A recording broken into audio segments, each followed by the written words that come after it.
Hello, how are you today? Today we are going to discuss 5 basic ways in which you can love yourself. The world is moving really fast and people are going really fast too. Nobody is really ready or willing to wait for anybody to move on or to join them.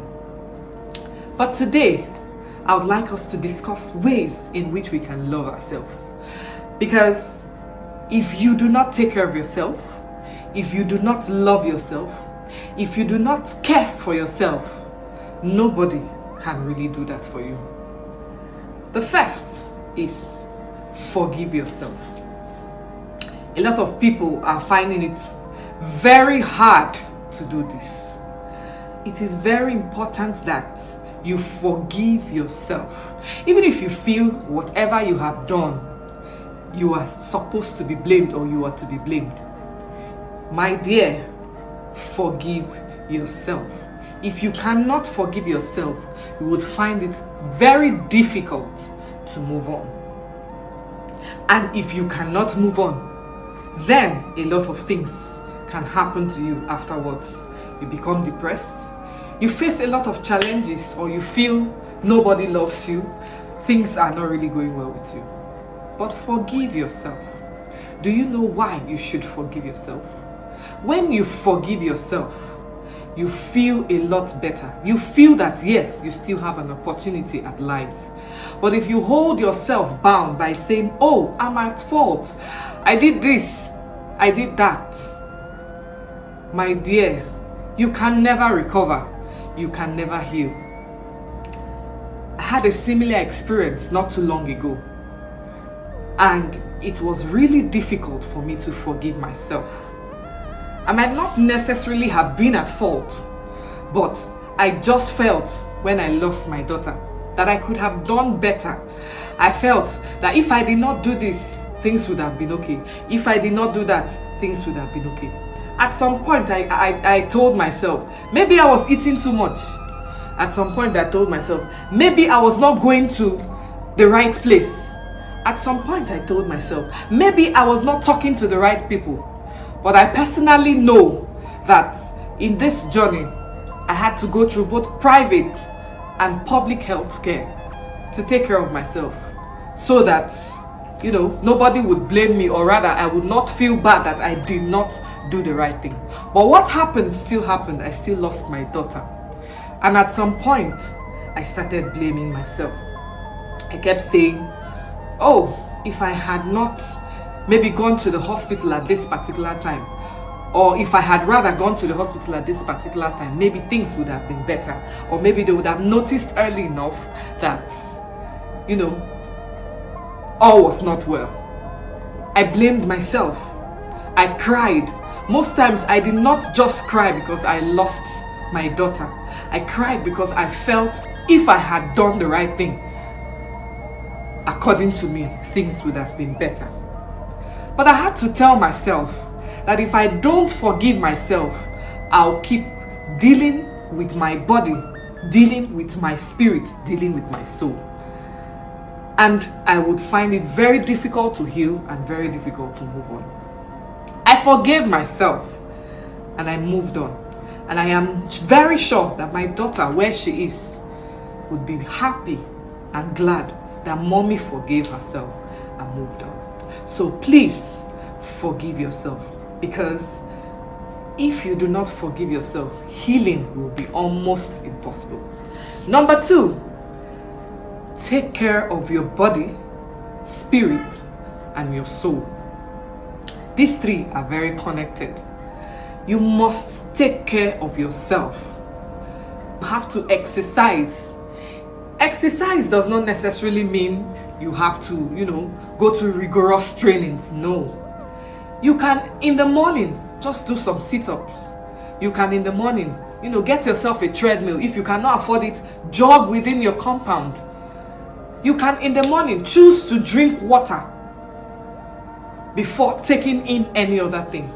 Or you can, in the morning, choose to, after drinking water, eat very light and stroll to the office if your workplace is very close. Exercise is very important. exercise does not just help in, keeping you healthy. It gives you a glow. You realize that, you feel energetic. When you feel strong enough, you feel beautiful too. So please, take care of your body. Eat the way you are supposed to eat. A lot of us, eat as it comes, no matter the quantity. But it is not very healthy to do that. Eating as it comes may necessarily cause issues for you later on. Then this I am very guilty of. Try as much as you can to reduce your sugar intake. No matter how young you think you are, try as much as you can to reduce your sugar intake. Remember I said, take care of your body, spirit, and your soul.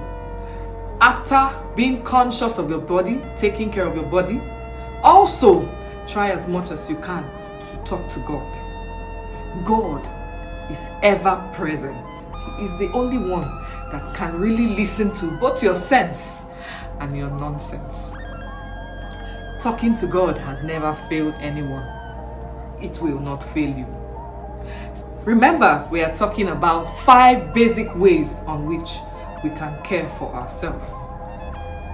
Please, if you need to cry, feel free to cry. Let me give you, or rather let me tell you a story. I have a friend that finds it very difficult to cry. Let me not even talk about my friend. Let me come close to home. My mother finds it very difficult to cry. Whenever she goes through anything and, there is need for her to express herself, I don't know if she feels less strong when she cries or it's just in her nature. But the difference between my mother and me is that whatever I'm going through, if I feel like crying, I cry. And as soon as I'm done crying, there is this relief I feel. I'm not saying I go all over the place and I'm crying over nothing, no. But when there is need to cry, I cry. When I lose something or I'm not comfortable with something, I cry. I cried a lot when I lost my daughter. People stopped me, but I said, no, don't stop me. I cried. I cried and I cried. I got to a point where I needed to scream. And I did it. And when I did it, it helped me. You are not pleasing anyone in your pain. You are the one that knows what you are going through. So if you are finding it difficult to express yourself or feel free, that is why I'm sorry to say women live in most cases longer than men, because men are used to bottling issues, bottling emotions, and it deals with them in ways they no longer can control. But a woman would have an issue, cry it out, and move on with her life.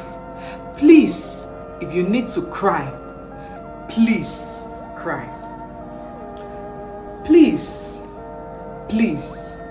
whatever opinion anyone has about you should not be a controlling force in your life. When I was in secondary school, there is usually the group that, are the well-to-do, their parents are doing very well, or the ones that feel they are so intelligent. Then the quiet ones that read and are intelligent but are not loud. Then we also have the loud group. Then you also have the bullies, even the ones that are your classmates. And I was a quiet student. Usually, I talk when I'm around people I'm close to, but when I'm, outside and all of that, I was supposedly a quiet student. And I was bullied by some of my classmates, directly or indirectly. Someone does not necessarily have to come and push you or pull your hair before you know that person is a bully. And most of these people, had some negative comments to say. They would say something, they would just pass a comment, laugh. The others, that are in their clique would laugh and all of that. That thing that may have seemed very minute affected me in a way psychologically. But the beautiful thing about me is that I try as much as possible not to let things control me too much. So what I started doing was, avoiding these people that made me feel less of myself. Because if you really checked, they were not even more wealthy than you were. Or they were not even more intelligent than you. But they just had a way of making themselves feel superior and bringing you down. So whatever opinion anybody has to say about you, yes, if you know that it might be a weakness you have and it is something you have to work on, fine. But let it not be something that you allow to control your life. You're passing and someone says, who is this dark, ugly girl? And you feel you are ugly. My dear, there are no two yous. You are the only you, and you are beautiful.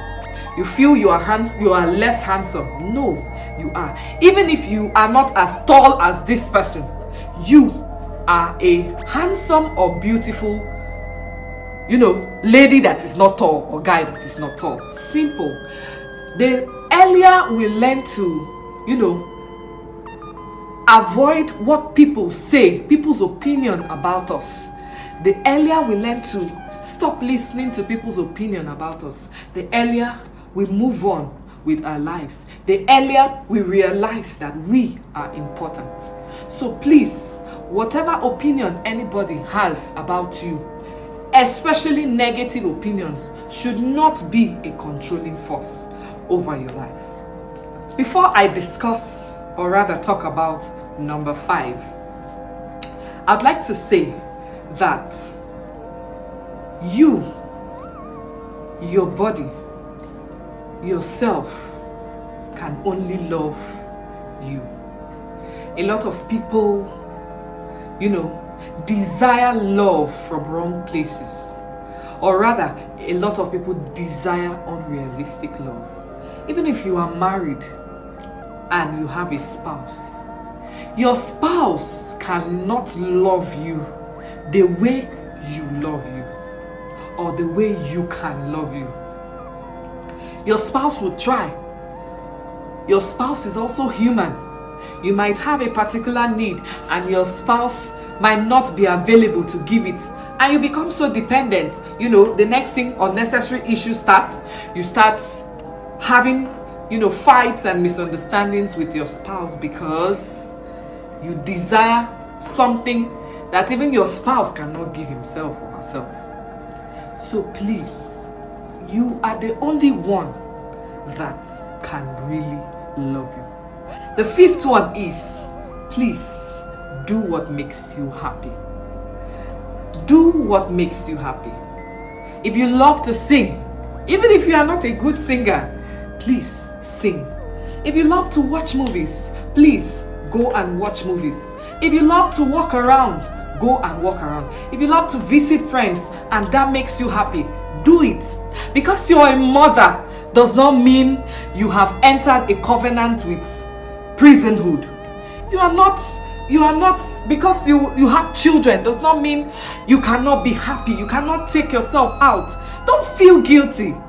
If it is a cream you desire and you can afford it, please save money, buy that cream, look beautiful. The more beautiful you feel, the more confident you are. So please, take care of yourself. Take care of yourself. Taking care of yourself attracts people to you. You cannot be indoors. You cannot be, rigid. You cannot be not bright. You cannot be, sober all the time and expect yourself to glow. So please, take care of yourself. I know someone that even at her age, the other day I told her, I call her mom, my mother-in-law precisely. I said, Mommy, the way you take care of your body at this your age, I'm surprised though. She was like, you better take care of yourself, oh. Nobody will take care of yourself. Or rather, nobody will take care of you for you. And that thing touched me. Before, I was not really interested in, what cream do I rub? I would just, rub. Some people don't go as far as not even rubbing. For the men, it can be okay. But for a woman, you need to moisturize once in a while. It's not a sin, it's not a crime. You need to look bright. Nobody is asking you to look, to wear shouty makeup or be shouty or wear shouty jewelry or look loud. But you can take care of yourself, still be, normal, still be okay, still be not loud, and feel okay and feel beautiful. So why are we discussing this? We are moving rapidly. The world is moving rapidly. And the truth is, nobody is really ready to wait for the other. Whether you are grieving, whether you are going through a hard time, whether you have lost a job, whether one thing or the other has happened to you. Yes, people would, mourn with you, sympathize with you for a while, but they are gonna move on. You have to take care of yourself. You too, you have to move on. Only you can really love you. Only you can really love you. Look beautiful. Take care of yourself. Express yourself when necessary. If you need to see a therapist, where I'm from, seeing a therapist is almost a task that we're not really used to.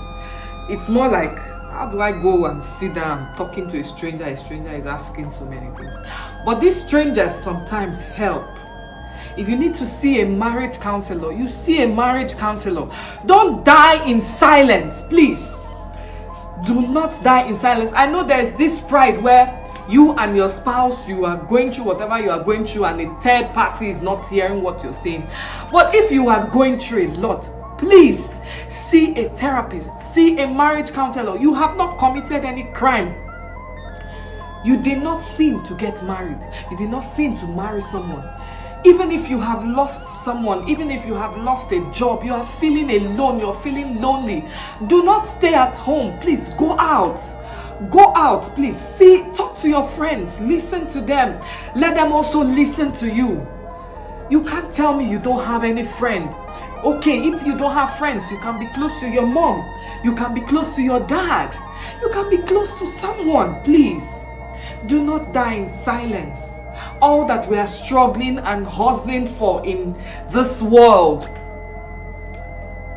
nobody knows. I learned something yesterday. I was listening to a man of God, and it said it is called a lifetime. The time you have in life, the time you have in this life, nobody knows. So you cannot live it this short period sorrowful. You can't live this short period bitter. I'm very passionate about this because I know what I personally have gone through when it has to do with feeling alone. But now I'm trying as much as I can to, open up, to go out with my friends. Before I got married, I felt, it was just about my husband, my children, my work, I couldn't go out. I would feel guilty. But thank God for the husband I have. There was a day and my friends called and they were like, let's sit out. My husband was like, go, you don't do this regularly. Try to go out. And I know how I felt when I came back. That was barely 3 months after I lost my daughter. And my friends have no idea how positively that outing affected me. I felt okay. I felt better. I could express myself because it's not really everything you can tell your spouse, but friends that are your age grade, people you went to primary, secondary school with, people you've known for some time, you can express yourself before them and feel better. Please, this is a very important aspect of our lives. Love yourself. Take care of yourself, because only you can love you. Thank you. I'll see you in the next video.